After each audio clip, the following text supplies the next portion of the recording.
Bonjour, bienvenue.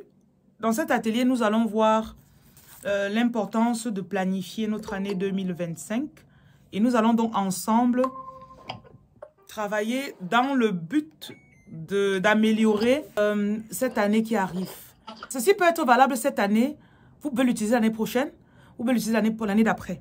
La première conscience que vous devez avoir, c'est que si je m'arrête cette année pour planifier l'année qui arrive, c'est parce que quelque part, j'ai compris que j'ai du pouvoir, ou j'ai mon mot à dire, ou j'ai une certaine mesure d'impact sur ce qui va m'arriver l'année prochaine. Et je ne veux plus être spectatrice, je veux participer. Et je pense qu'on peut échapper à tout, mais le jeu de sa vie est le jeu le plus important. Et il est nécessaire qu'on soit intentionnel. Nous sommes le fruit des circonstances. On a rencontré le père de nos enfants, on a rencontré telle personne, il nous a amenés ici. On ne savait pas là où on partait. En février, on a rencontré quelqu'un. Et puis, en avril, on se retrouve chez lui. On se retrouve dans son pays. Finalement, un an plus tard, il nous lâche. Et on était comme un navire qui était dans la tempête, qui allait là où la tempête voulait. Donc, je veux déjà apprécier ou encore même féliciter le fait que vous avez trouvé que c'est important. Peu importe comment vous êtes arrivé ici, vous avez trouvé que c'est important pour vous de vous asseoir et de prendre le contrôle sur 2025 ou 26 en fonction de l'année où vous allez regarder ceci.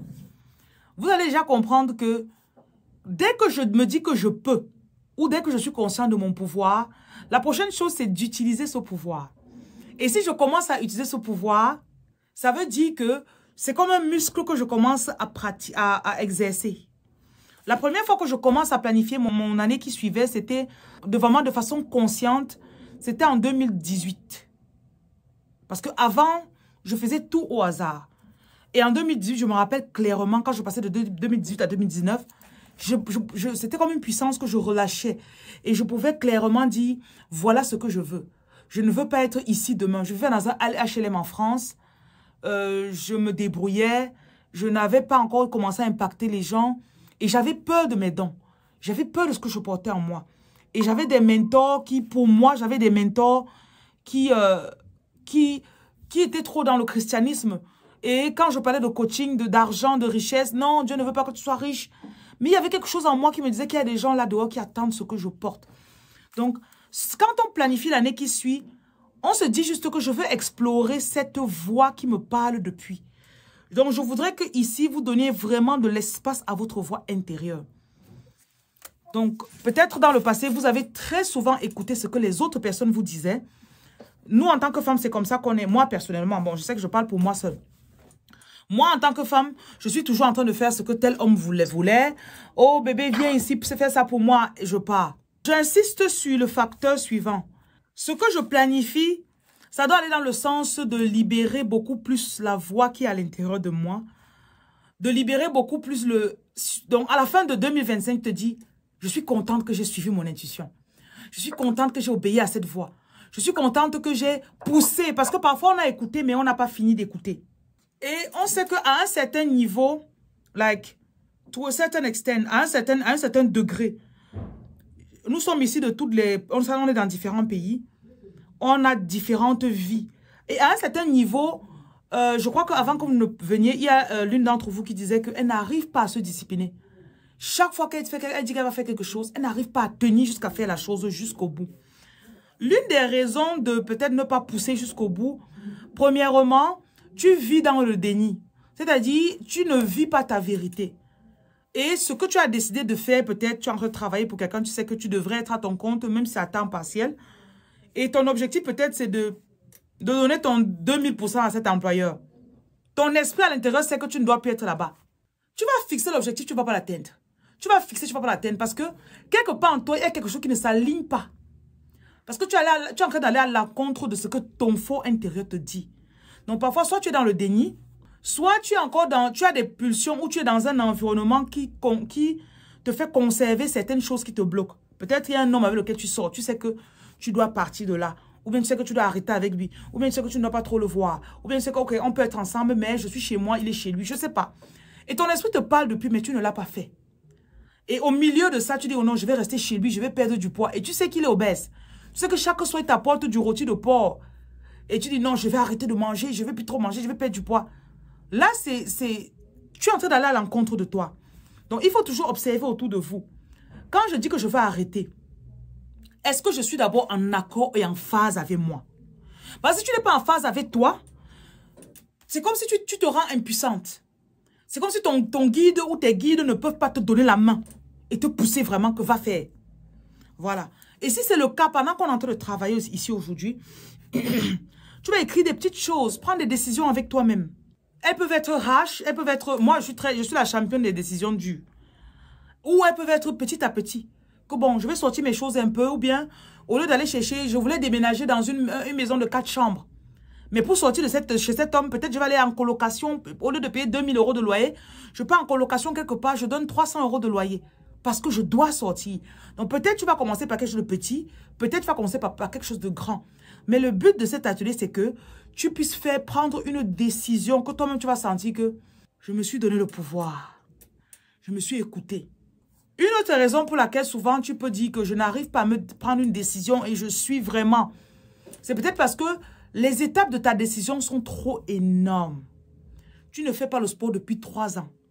Et tu dis que tu vas aller au sport demain, faire 3 heures de sport. Le premier jour. Donc peut-être ce que tu t'es fixé comme objectif est trop, c'est trop, le fossé est bien trop grand. Alors que tu aurais dû couper en petites étapes. Et durant ces étapes, tu te donnes de la gratitude. Tu te félicites. Waouh, grâce, c'est bien ça, grâce. Mais regarde, l'autre jour, tu n'arrivais même pas à tenir 5 minutes. Aujourd'hui, tu as fait 8 minutes 50. Bravo. Et un dernier facteur pour lequel souvent tu ne te disciplines pas, c'est que tu ne te donnes pas les outils et les moyens. Parfois, tu sais que bon, si je veux maigrir, je dois prendre un coach. Je les teste particulièrement, je ne vais pas vous mentir. Il y en a qui m'énervent comme les coachs de sport parce qu'ils te poussent, ils m'énervent. Bon, tu ne prends pas de coach. Oh, c'est trop cher, qui va payer 30 € de l'heure. Oh, tu pourrais te dire, pendant 1 mois, ce sera peut-être dû. Je vais sortir 400 €, je vais partir payer. On va me donner peut-être 15 séances de sport. Et tu pars, tu fais. C'est dur sur ton corps. Tu fais. Là, tu as ajouté les moyens et la planification, mais surtout les moyens à ce que tu voulais faire. Donc, il faut que tu vois si tu t'es donné tout ce dont tu avais vraiment besoin pour faire ce que tu dis depuis que tu veux faire. Maintenant, une autre suggestion que je vais vous donner pendant qu'on travaille, à part le fait que je ne veux plus que vous fassiez de grandes étapes, vous allez mettre à la poubelle toutes les décisions que vous avez, vous dites depuis 6 mois que vous allez faire là. Arrête de dire que tu veux perdre du poids. Stop. Cherche un autre objectif. Laisse le poids. Peut-être depuis que je vais apprendre le piano. Soit, si tu avais acheté un livre depuis 1 an que tu n'as pas pu lire, jette le livre. Comme ça, parce que c'est comme si ton esprit est déjà habitué. Oh, demain, je vais boire le thé amaigrissant là. Demain. Tu as déjà dit ça pendant 4 mois. Si bien que chaque soir, quand tu passes devant le thé ou bien devant la gym, tu sais que tu ne le fais pas. Donc, je veux aussi que vous puissiez analyser et détecter, comme je suis en train de parler comme ça là, je vous assure, je suis en train de parler de mon studio. J'ai tout fait. J'ai mis 2 pièces dans ma maison où j'ai capitonné les murs. Vous voyez derrière moi. Chaque jour, depuis 4 mois, je dis que je vais acheter le matériel pour mettre ici. Donc, je crois que demain matin, je vais sortir pour acheter le matériel. Donc, et je sais que si je ne le fais pas demain, je vais annuler ça. Je vais carrément décapitonner cette pièce. Donc, ce que je suggère, c'est quoi? Soit demain, tu fais un pas énorme, soit tu abandonnes le projet totalement. Donc, choisis l'un ou l'autre. Mais il faut que tu te fasses violence. Généralement, dans mes ateliers, j'aime bien beaucoup de pratique. Si on avait 20 points à parcourir et qu'à la fin, on a mis en pratique 5 points, pour moi, ceci est un succès. Je préfère plus l'application que la connaissance. OK. Pour commencer, je voudrais que chacune d'entre vous écrive d'abord ce qu'elle a pu accomplir de bien pendant 2024. Tu te félicites pourquoi? On doit commencer dans un esprit de gratitude. D'abord. Je sais que vous allez vouloir vous critiquer. Mais je suis sûre qu'il y a des choses que tu as pu accomplir. Peut-être si tu as pu finir ta maison cette année.